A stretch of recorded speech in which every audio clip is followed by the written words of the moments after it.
As we said, coming towards the end of a long holiday weekend, but all of Monday is still available for most of us here in Trinidad and Tobago. Some of you working on shift and you have to go out to work as usual. But during the course of the first hour on this Easter Monday morning edition, we want to talk about, not just about being positive for being positive sake, but how do we cope with the many different challenges that we have to face in Trinidad and Tobago. And we spoke to him briefly last week about the issues, the negative issues that really, I wouldn't say contaminate, but that we have to cope with in our everyday lives, even if we aren't directly affected by a murder, suicide, whatever act of violence. But we are joined once again by Daryl Joseph, psychologist, someone who we invited back to give us some more of his time and more of his expertise in coping with the many different challenges that we have to face in everyday life. Daryl, good to have you on the program once again. Thank you once again, Fizzer. Morning.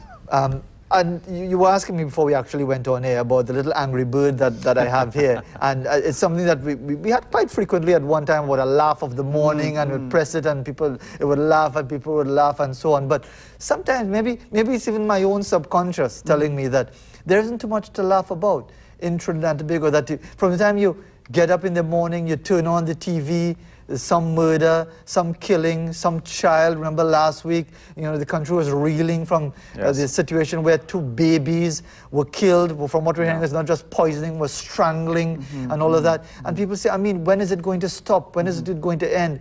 And they almost want to switch everything off, to just cut off from society almost, because they're so depressed by what is going on. How do you cope with those things? Funny you should make that example, because I actually know people who do switch off. Yeah. They actually stop looking at news and reading papers for a while, because it can get overwhelming at times and you need to take a little bit of a break from it. Now, in times gone by, the pace of life and the kinds of things that you'd be exposed to were a lot less intense and traumatic as today. So people, by and large, kind of got through life. Now, because of the amount of things happening individually, personally, within your community, within the country, within even the world, it is imperative that people have some kind of plan to manage their stress. I'm not going to formalize it and say you have to have a stress management plan, but in essence, that's what it turns out to be. You actually have to take proactive steps to ensure, to do 2 things really. To monitor your own personal levels of stress, and I'll talk about that, how you can recognize that, and also to actually manage it. Okay, let's take it one step at a time. Because some people will say, how do you do that? How do you put some structure and some order into your life that allows you to fulfill those objectives? Yes, okay. Well, there's an interesting exercise which I do. I can't show it on television, but there's an exercise I do called the Wheel of Life. I didn't invent it, but I use it. And in the Wheel of Life, I have participants, if it's a workshop, identify how much time they currently spend on about 8 or 9 different things that are generally important to people. So things like time with your loved ones, personal time, recreation, exercise, diet, job, and so forth. And after they do that, I have them identify how much time they think they should be spending on each one of these things. And there's always a gap between the amount of time currently spent and the way time should be allocated. And that feeds into now where you need to make adjustments in how you're balancing your time. Because what happens, there are several different things competing for your attention, competing for your time. You have work requirements, which sometimes go way beyond the office hours. Sure. All right? Okay, we're stuck in traffic, you have long traveling, Exactly. you spend 2 hours in the morning, 2 hours in the evening, you get home stressed, you're snapping at people in the house and all that sort of thing, That's right. So you have all these different things that are competing for your time, and you need now to actually take the reins yourself and decide how you're going to allocate and spend time. Is that easier said than done? Because some people might say, I'm hearing you, because they might say, well, look, this is a Easter Monday, so a little more relaxed, and I'm more of a frame of mind to hear what you're saying. But come tomorrow morning, at this same time, traffic back up all the way, children late for school, school opening. I don't know where I'm going to find the time to be able to develop any sort of coping mechanisms. Yes and no, in terms of it being easier said than done. It sounds nice and easy to say. It does require some effort, but if you really attend to it properly, you will find time that you're not using efficiently. And let me give you an example. So you're stuck in traffic 2 hours a day. Let's assume that it's easier if I say you're not the person driving. You're stuck in traffic 2 hours a day. And you grind in this traffic and you fuss about it and you're worrying about things going on at the office and you're worrying about things at work and whether you'd have bread home and you're worrying about all sorts of things. You could actually use that time more constructively if you make a conscious attempt to do so. You can plan what you're going to do during those 2 hours when you're on the water taxi or in a car or a maxi or taxi or something like that. It could be something relaxing. You could be listening to music that you like that relaxes you. You could spend the time praying. You could spend the time reading something. You could spend the time even on your phone, maybe calling people, checking up on people and so forth. You can use that time that you're traveling instead of steaming to do something more productive, and that would give you more a sense of control over yourself. Because a lot of frustration is tied to how much you feel you have control over your life and your circumstances. When people feel as though they have no control, that leads instantly to frustration. We're talking about giving people a sense of hope in what would appear to be some hopeless times. And we'll get back to the specifics of what you're talking about in a moment. But let's talk about the issues that people feel that are bombarding them every time they turn on the news, every time they pick up the papers, local, international. I mean, just listening last week about the capsizing of the ferry in South Korea, and children were trapped under it, and they were alive for some time, and they were wondering why people weren't coming to rescue them. You know, the thing with the Malaysian Airlines thing that has disappeared, and you imagine how people are coping with these things. You almost feel that you are not part of it, but you feel as if you're almost affected by it, and you want to say, well, I mean, like this weekend, I don't know how many people might have done it. They might have just switch off from everything and just disappear some place where even their own home, and just lock off from it. Yeah, I plan to do that over this weekend. That's another story, right, coming up. Okay, so it's important that I talk about how you can recognize when things are affecting you. Because, I mean, if you're reading papers, you're looking at news, you're speaking to people, these days, social media, Twitter, Facebook, etc., you're going to be bombarded by stuff going on. It's important that you learn how to monitor your own behavior, because you typically know when somebody is stressed by the way that they behave. You look for changes in your mannerism. If, for example, you're snapping at people more often than normal, you're more irritable than normal, you know, every little thing annoying you, aggravating you, you're more quarrelsome than normal, or you are more outgoing, talkative, communicative type person, and you just don't feel like talking to anybody. You kind of pull back and you want to stay in a corner by yourself quietly. If people are telling you the same thing, especially people who are close to you, asking, "Oh, what happened, boy? Oh, your face also." All right? You need to take notice of those kinds of signs and that kind of feedback and check and see if there really is a change in your behavior. Because there's no sign to tell you you're stressed out. All you will know is that you're not quite yourself. And how damaging is that to you, either psychologically or physically? Because some will say, you know, you have people saying, you know, you need to vent. Yeah. Sometimes you need to say what's on your mind, as much as it might be eating you up inside. Yes. How do you deal with those sorts of issues? How much are you affected? It varies from individual to individual, obviously. But what I can tell you is, practically all of the persons who have been involved in committing heinous crimes, especially the domestic ones, there would have been changes in their personality and character over time that nobody either would have noticed, that they themselves didn't notice, or they did nothing about it. Because you don't go from being calm, serene, quote-unquote normal, to killing your child or your spouse or your girlfriend overnight. It does not, generally. If there's a psychotic disorder involved, that's it might. something different. But the average person does not go from that extreme to the next just like that. It happens over time. But people, same thing we were saying last week, people, you know, we're not sensitized to take emotional and mental health seriously. So I'm going through a patch, I go handle it. All right? I don't need to talk to any, especially men, right? I don't need to talk to anybody, but that's for women and this kind of nonsense, all right? So people don't manage it, it escalates, it gets worse, and you only know how bad it is, unfortunately, when somebody makes a headline. So what do we do? I mean, if you say there's a stigma attached to it, as you mentioned, we discussed it briefly last week in this little segment that we had. But, I mean, let's expand on that a bit. I mean, how difficult is it for the average Trini male especially to appreciate that there is nothing wrong with sitting down and talking with somebody, to let your feelings out, let it be known that you're troubled by this, that you're upset by that, you're feeling a sense of desperation. How difficult is it for people to open up like that, especially the Trini male? Very. Again, from experience. Now, I do have a lot of clients who are male, adult males, but they're always the ones who they know somehow that it's okay to do it. Either they've studied and they've read it, or maybe they have some foreign exposure where it tends to be a bit more generally accepted. But the average Trini male, because I've worked with some of those as well, don't take very well to it at all. For example, okay, I do a lot of employee assistance programs for different organizations, and sometimes people are referred. So, you know, you get the average Joe kind of comes like, you sit down and think like, this talking thing, you know, I ain't really in business with this. And after kind of, you know, come down to that sort of level and say, well, nah, man, you know, we just be linemen, we hanging out, right? It's just that, you know, the people feel that you're not quite yourself, and so what's the story? And I would sort of approach it like that. And, you know, you get people, and the funny thing is, they do open up and talk, huh? I can't remember a single occasion in the last decade. There was one guy I remember who tried not to talk at all, but I beat him. You eventually get through.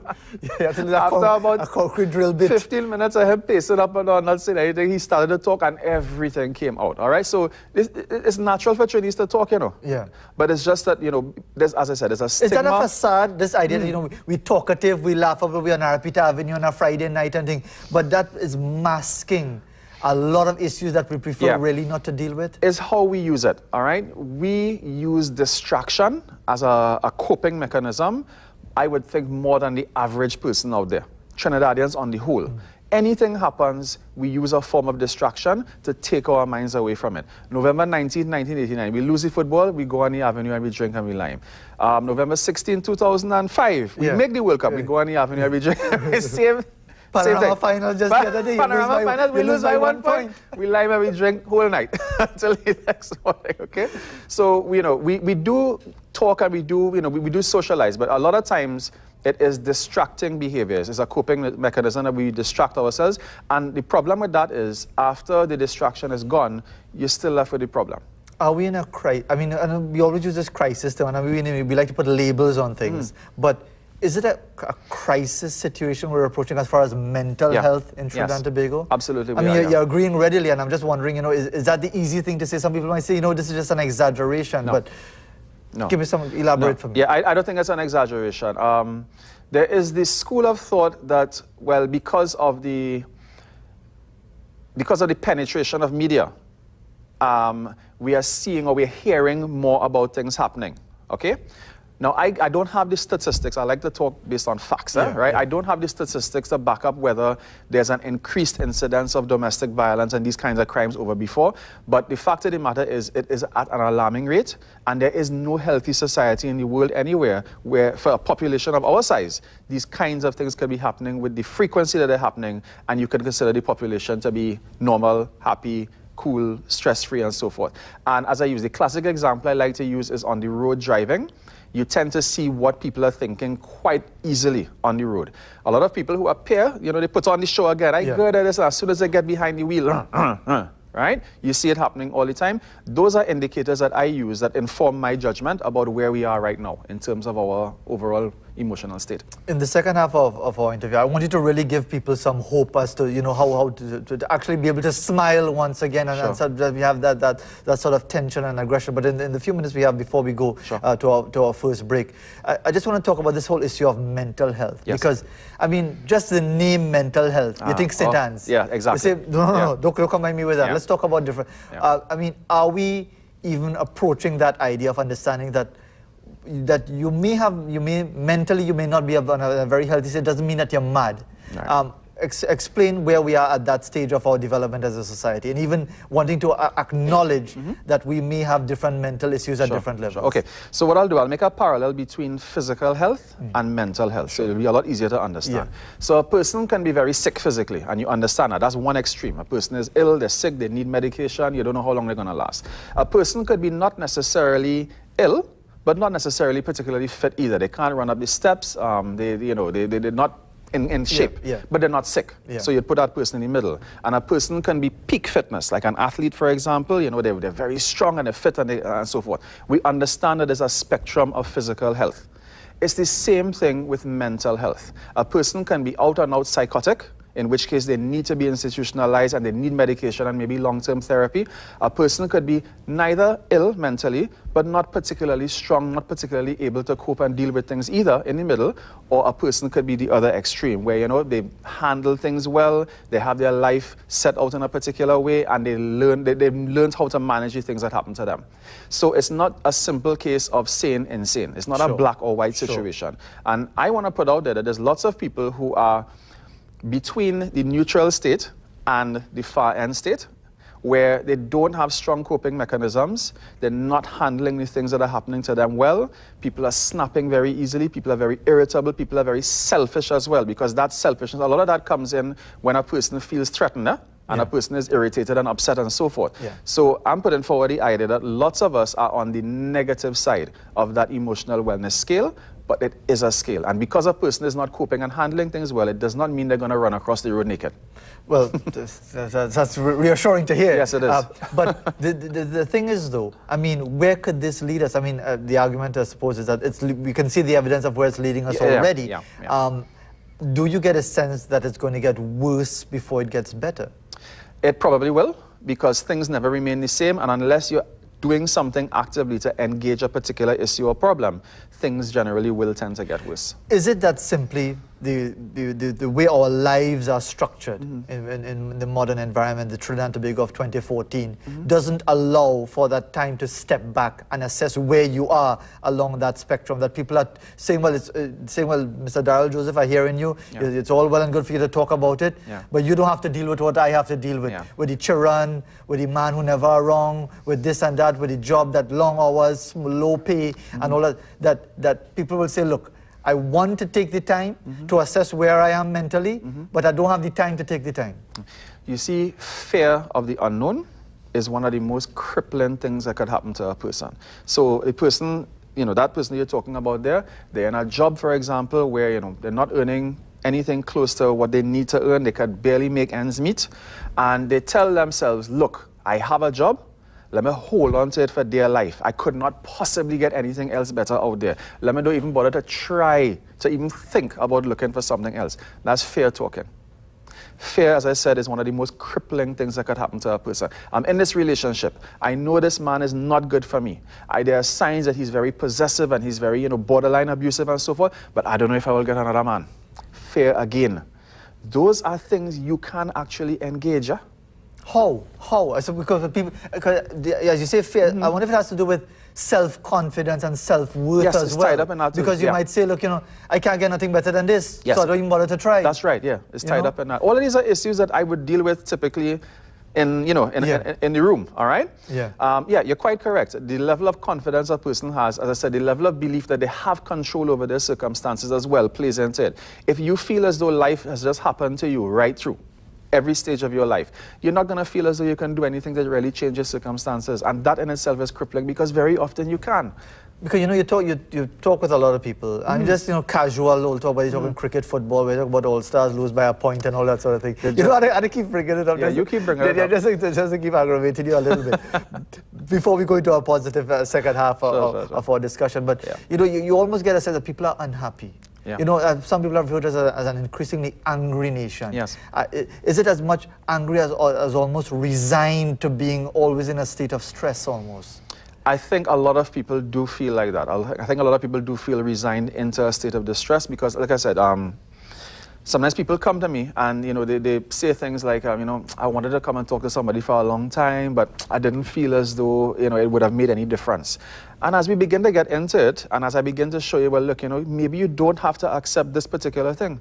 Maybe we can actually look at what could be done about this and we could change it. And people begin to realize, you know, what I'm saying is not airy-fairy, it's real, it's practical. You get that sense of relief. You start to see little signs from people that, hey, you know, well, maybe things really could improve for me.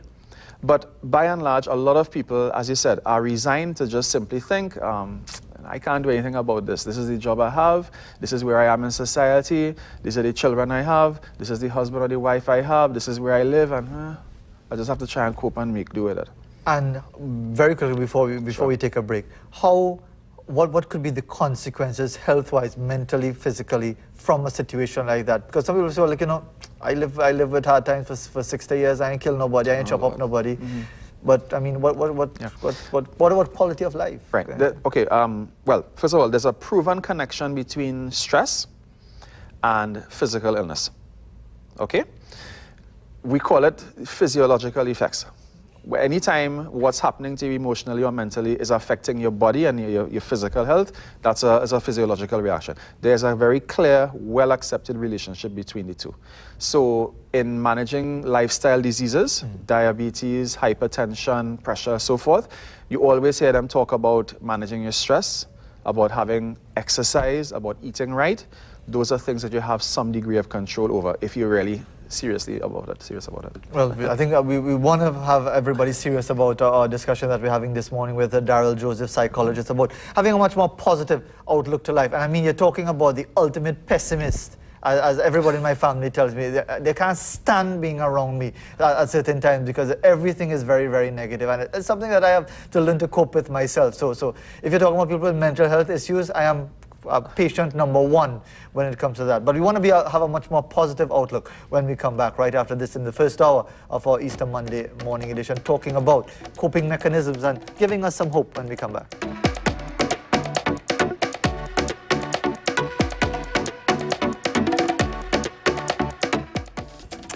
Daryl Joseph still with us. Want to interfere with my angry bird, but it's interesting. You know, it's an angry bird, but we like to press it to get the laughter. And maybe that's a good way to move into this segment as we talk about giving people hope. Daryl Joseph, psychologist, spending time with us in the first hour of our Easter Monday morning edition. We do appreciate you being with us as well. Lots to come during the course of our program this morning. Daryl, give us something positive. Give us something that could say, look, you know, even for you with all your negativity and all your hang-dog sort of attitude about just crying down everything around, that how do you get out of that? How do you be a much more positive person, a good person, a happy person to be around? Okay, all right. The first thing I always address whenever dealing with stress management is your mindset. And I'm going to bring a fairly popular analogy to the table. The glass that is either half empty or half full. All right.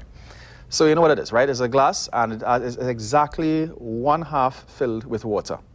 And the analogy is that some people would see it as being half empty.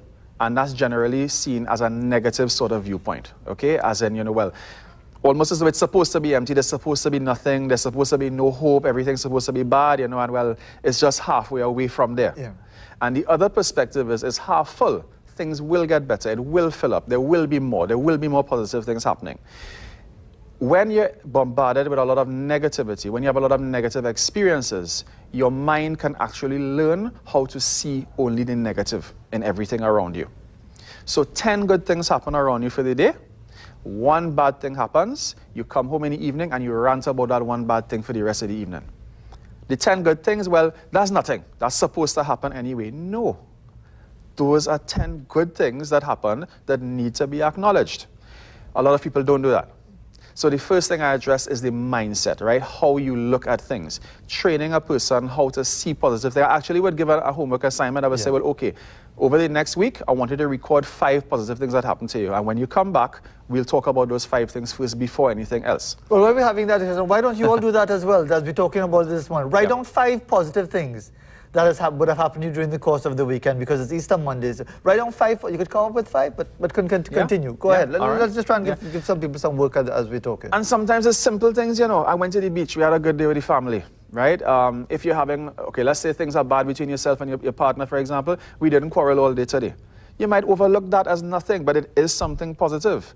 And then the one negative interaction you have with somebody, and as I said, that gets kind of blown out of proportion, all right? So that's the first step. You have to learn how to try and look at things, see the positive things. The second important step is to recognize that there are some things that are within your power to control. There are some things that are not in your power to control. And you need to approach the two very, very differently. A lot of times, stress happens because people are trying to affect or change things that they actually can't change. It's something you have to learn to either accept or cope with, but you're trying to change it instead, or you're grumbling and fussing up inside because you wanted to change, and you really can't do so. If you spend your energy and time on things that you can actually change and improve, that sense of control, that sense of hope that I spoke about, it will increase, and over time, you find you will become a more positive person. But it's not going to happen if you don't actually take the steps to do it. So rather than just simply, you know, accept that this is the way I am, is it you basically have to rediscipline yourself to doing these things rather than, but as we're developing this point, and and I hope it is not looking for some free analysis here. But take it when you get it. Nice for freeness, the typical Trini thing. But one of the issues is that, you know, I'd rather stay negative and pessimistic because I don't want to take that chance and try something because I might finish last or I mightn't achieve it, and I'll feel more downcast about myself. So, you know, let me just settle myself with my little lot, whatever that might be, and not take any chances, because that way I can't get hurt anymore. Right. So what might be happening there is you set the bar of expectations way too high, so that when you're disappointed, it's not just a slight disappointment. It's like the whole world. It's a massive fall. It's the whole world. All right. In that case, what I would do is that we would work to try and set expectations at a realistic level. All right, and to learn how to minimize the amount of emotional damage when things don't quite work out. But who defines it? Go ahead. So let's use the example you like all the time. Let's talk about Panorama. Yeah. All right? I could tell you, in the beginning, when I first got into it and first got into the competitive aspect of it, the very first time my band got a result that, you know, we disagreed with, I was devastated. And I mean, as a young boy, I cry and all kind of thing like that, you know? But, you know, over time, you start to realize, look, it's really it's 5 or 7 people who sit down, they're giving their opinion. You might agree, you might disagree. It's more the luck of the draw than anything else. And little by little, you begin to shift. So when it comes down to 2014, they could do what they want. I still smiling because I've learned how to. You're still in that safe space. Let me give you an example. As a classic example in my sense. I support Liverpool Football Club.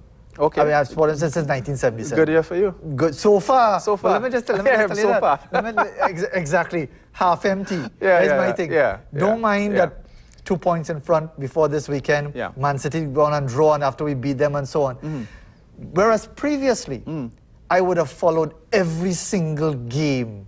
Who played, was he starting 11, whatever. Now, even with Liverpool at the top of the standings and on course for their first title in 24 years, I don't want to know about it until the game is finished. Because I'm expecting to be disappointed that they will not win. All right, okay, so slight confession. For me, it's not football, for me, it's cricket.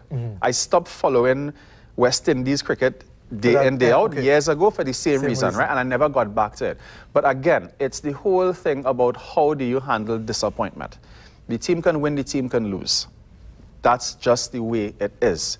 If you haven't wrapped your head around that properly, and if you haven't fully accepted that, it will be a devastating thing if the team doesn't, you know, achieve the, you know, win the league or so forth. But it's about managing that level of expectation. But let's take it to a more serious level. We talk about West Indies cricket, football, or Panorama, which are in the broader scheme of things really trivial. But not life or death. Exactly. Let's talk about life, family issues, you know, being a more positive person to be around, rather than being someone who, boy, I hope you're not in the house when I go home, like I can't take you on at all, always down my throat about this, that, and the other, nagging me about this and that and the other. I mean, how do you even start to cope with that sort of situation? Okay, now cope, that's one thing. I always believe in trying, as I said, identifying what you could change and what you can't change. All right, so in a relationship situation, in a family, all families start off on a positive note. Nobody gets together with somebody else and decides to live with them because they can't get along with them. That doesn't make any sense. It's because you want to be with the person, you're getting along well. Maybe sometimes it's circumstantial. A child comes in or just split finances or so forth, but it begins positively. Once it begins positively, even if it becomes negative later on, there is always a chance that it could get back to where it started. But it takes work. One of the biggest impediments to work in a relationship is when people are not willing to listen and be honest with themselves. So if you're coming home, you're grumpy, you're miserable, you're irritable, and your wife or your husband or your boyfriend, girlfriend, whatever, tries to tell you something and you refuse to listen to it, you're creating an unworkable situation. Hearing negative feedback, whether it is from your own inner voice or from somebody else, is one of the hardest things to do. Nobody wants to feel bad about themselves. So a lot of people don't listen to those voices and they push them away. But it is critically important that you accept negative feedback from people you care about, because you're pretty certain it's just. If there's any chance to improve. And as we talk about that, how ready, how willing, I mean, people you interact with either professionally or socially or so on, are people willing to acknowledge their shortcomings? You know, I need to change my ways. I need to appreciate that I'm too much of a negative influence. I need to stop being so aggressive with people all the time. And I need to be a person who is a lot more amicable, a lot more approachable, and that sort of. Do people actually acknowledge, are willing to acknowledge, look, the way I operate, it can't continue this way? All right. So how I have to judge that now is not by the people I work with, because the people I work with typically come because they realize that and they want to do something about it. So I have to look at the number of people who don't come. There's a significant number of people who still do not take the steps to reach out and do something along the lines of what you're talking about there. So I have to say that a lot of people still don't want to hear negative feedback, whether, as I said, whether it's from their own inner voice or whether it's from external voices. You find people tend to come up with very disingenuous ways of dealing with it. Everybody jealous of me. That's why they're talking about me so, all right? They want what I have. Who God bless, no man curse, which is not wrong in itself, but I mean, if you're using that as a cover to avoid facing the mirror, clearly we have a problem. We have lots of people like that now. And well, this is the Easter period, and a very important time for the Christian community, the Good Friday, the solemnity of the belief in the crucifixion, then the resurrection, and the hope and so on. So maybe it's a good thing that we're also talking in a broader level about giving people hope. But it's almost as if people say, no, this is prophecy. You know, God said that the world will get worse and worse, more materialistic, and then He will come and so on. So, end time prophecy, and we just have to live with it. You know, the funny thing is, neither I nor anybody else can predict when the end, quote unquote, will actually come. But what I can be sure about is every age since those scriptures and words were written has believed that their own was the end times and was the last one, and that it couldn't get worse than it is. There's never been a generation that said, oh, things are going to get, you know, things are going to get, we good. It's not now. Every generation has said the same thing. You check back history, you check back writings, what people believe, it's the same thing. So who knows? I was talking to someone last week. We're talking football in the days when my father used to carry me to PSA Center to watch football, club football. And we talk about, and he kept saying it almost every 2 minutes in his discussion. Those days are never going to come back. Those days are coming back. It was almost like not just a nostalgia, but a sadness that, and if you could expand it to, because we were talking about in our discussion, and at the time we were talking about not just going into football, but life, children being killed, murder, suicides, and it's almost like you're saying that joyful experience of football 30 years ago and what we have now is and expanding it to a metaphor of life generally, that you know it's never going to be like that again. And it's almost like, as we were saying before the break, a resignation that this is how it's always going to be. Okay, it's just really interesting to observe how people's minds and what they think changes over time and how these things fluctuate, you know. To some extent, there's truth in that, because there is a loss of innocence that we face with now, that, you know, innocence is something that it doesn't come back once it's gone, okay? But on the other hand, there is a sort of a cyclic kind of thing that goes on. I'll give you an example. And, you know, art tends to reflect society and vice versa. If you look back at movies in the late 60s, early 70s in particular, you'll notice a lot of disaster type movies, like I'm not plugging anything, but you know, the airport, there was a series of airport 75, movies. Airport 77 and so on. And they were very popular. There was Earthquake, which was another one. All right, right, okay. Those types of movies, and taking into account that was during the Cold War as well, where, you know, there was always this idea that somebody had their finger on a button, and if they press it, that was the end, all right? Very pessimistic times, very negative times. And you saw the reflection in movies, in music and so forth, right? In the mid to upper 70s, we had things like Star Wars, which came in, and then, you know, all these superhero type stuff in movies and so forth, a lot of fantasy, and it lifted. And the 80s, even in music, was a much lighter period.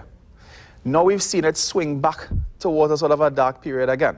Now, I'm not saying that, you know, it's just going to suddenly change overnight. But if you look, as I said, over a period of time, you'll realize that there does seem to be a kind of ebb and flow in terms of how people feel and how society goes. So chances are things may get worse, but chances are it will get bad to a point where things will begin to get better again. But can I, the basket case that I am, then simply say, look, you know, with the help of those around me and so on, I'm going to buck that trend. I'm going to say, look, you know, instead of just being negative all the time, we're going to go around the savannah this afternoon. Yes. We're going to sit down and take in the fresh air. Yes. I'm going to learn how to cope, to talk and Yes. chat and Yes. laugh and smile Yes. and actually be of value to my own Yes. family. And that comes back around to the stress management plan that I started talking about, all right?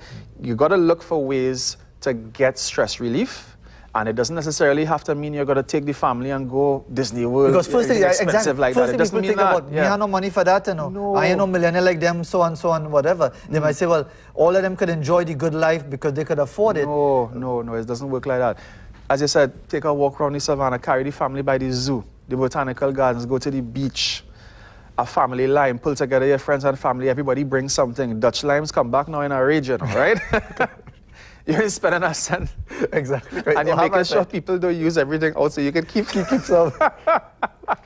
But yeah, I mean, but we look at all those things and we ask ourselves, you know, how do we find a way out? How do we because I mean it's a long weekend and we're just coming to the end, and people hopefully will have had a little more time. Hopefully, yeah. And having been re-energized, and if we talk about the spiritual experience as well, Lent, a period of renewal, a period of discipline, and then should be.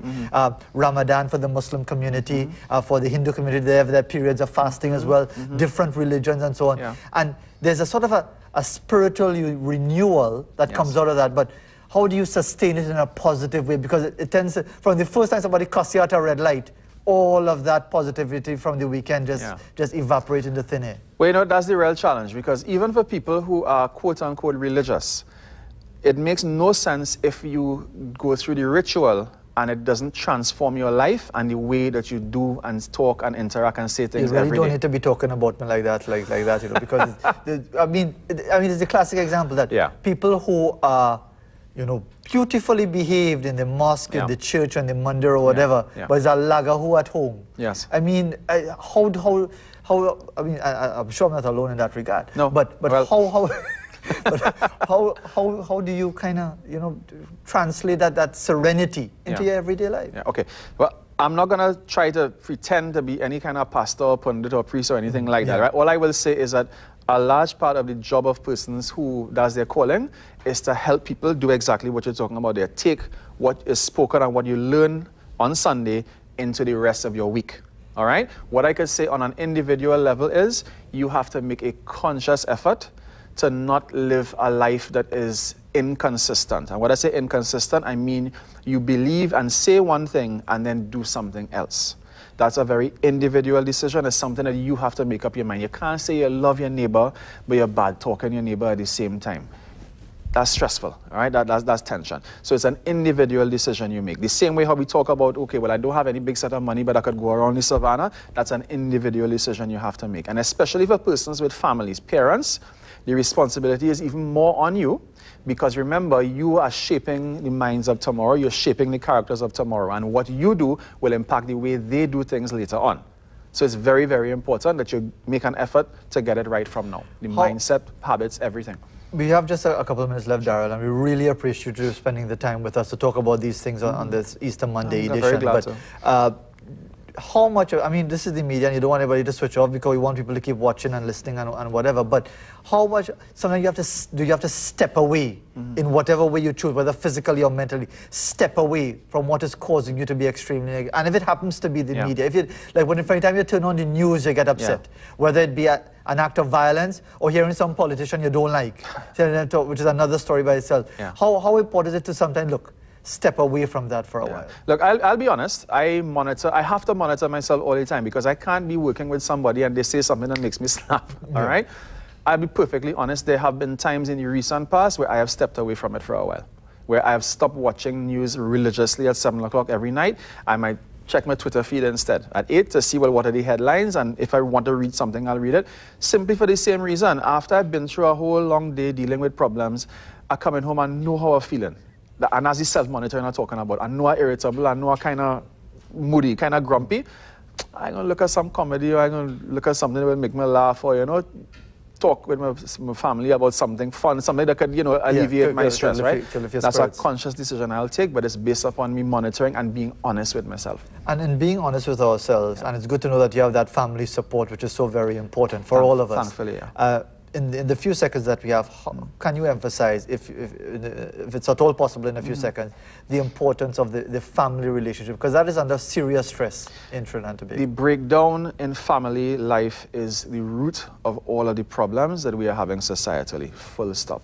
You want to make a change? Work on your family. Make your family a priority. Make your relationship with your partner a priority. Make sure it's the best it can be, and do the best you can for your family. That's the best contribution any person can make to try and make society better. Yet people will say, you don't know I have to deal with living with this one, living with that one, and so on. And I would say, come talk to me and let's work through it. All of a sudden you say, buy my book and read about it. Daryl Joseph, is really good chatting with you this morning, offering us different perspectives, different coping mechanisms, different ways to simplify, to break it down. Because we get so confused, we get so depressed that it becomes a jumbled mass of negativity. Sometimes you just need to separate it out and realize that the points tally was really 1 point more, and therefore you shouldn't be feeling too bad about it. That's one point. I might be talking about also, we're talking about Liverpool as well. If we get beaten by 1 point in the league, I might be able to take it. That's why I'm not watching. Yeah. Good to talk to you as always. Same here, man. Hopefully it's been useful for you, this discussion during the first hour of our Easter Monday morning edition. Let's really spend time with our families and let's really look at the positives about things. Yes, news is essentially about negativity and sensationalism, but let's try and be positive for a change. Even I could change, you never know. It might be a miracle one day. We'll find out. Let's go to the news and then we move into the second hour of our Easter Monday morning edition.